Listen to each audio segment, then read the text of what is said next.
Air India flight crash के बाद इस समय लगातार विपक्ष के निशाने पर सरकार बनी हुई है। अखिलेश यादव पूरे मामले की जांच की बात कह चुके हैं। यही नहीं, अखिलेश यादव ने इस मामले में गृह मंत्री से लेकर एविएशन मिनिस्टर के इस्तीफे की मांग उठा डाली थी। इन सबके बीच समाजवादी पार्टी के मुखिया अचानक फर्रुखाबाद क्यों पहुंचे?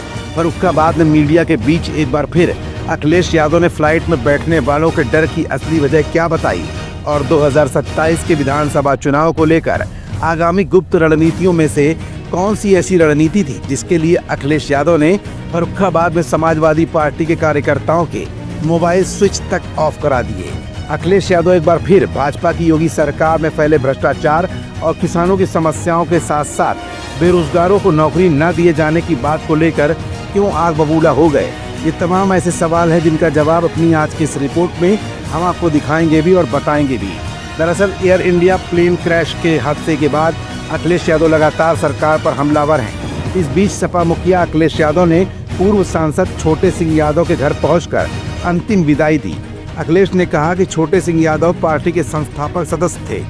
बुरे वक्त में भी नेताजी से दूर न होने वालों में उनकी गिनती होती थी। प्लेन क्रैश मामले में अखिलेश यादव ने कहा, अब तो हवाई यात्रा करने से भी लोगों को डर लगने लगा है।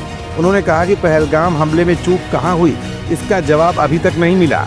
विमान हादसा दुखद है, अब विमान में यात्रा करने वालों को डर लगने लगा है।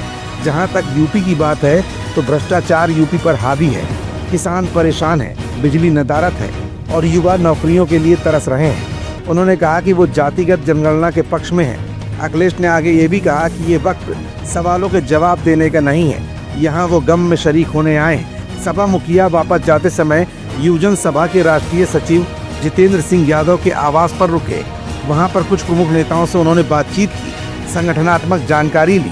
इसी दौरान मोबाइल फोन बंद करवा कर कहा कि विधानसभा चुनाव में संभावित प्रत्याशियों के जातिगत हिसाब से नाम भेजें। उन्होंने प्रमुख पदाधिकारियों को लखनऊ में बात करने के लिए बोला है। फिलहाल इस समय अखिलेश यादव पिछड़ा, दलित और अल्पसंख्यक मुद्दे के अलावा किसानों की समस्याओं को उठाते दिख रहे हैं। यही नहीं, हर मंच पर बेरोजगार युवाओं को रोजगार देने की बात कहकर युवा वोट बैंक को भी समाजवादी पार्टी के खेमे में लाने की पूरी कोशिशें भी करते दिख रहे हैं। अब फिलहाल देखना ये है कि आने वाले 2027 के विधानसभा चुनाव में अखिलेश की इन रणनीतियों पर युवा और किसान कितना आकर्षित होते हैं और इसका क्या फायदा 2027 में होने वाले विधानसभा चुनाव के अंदर अखिलेश की समाजवादी पार्टी को मिलता है।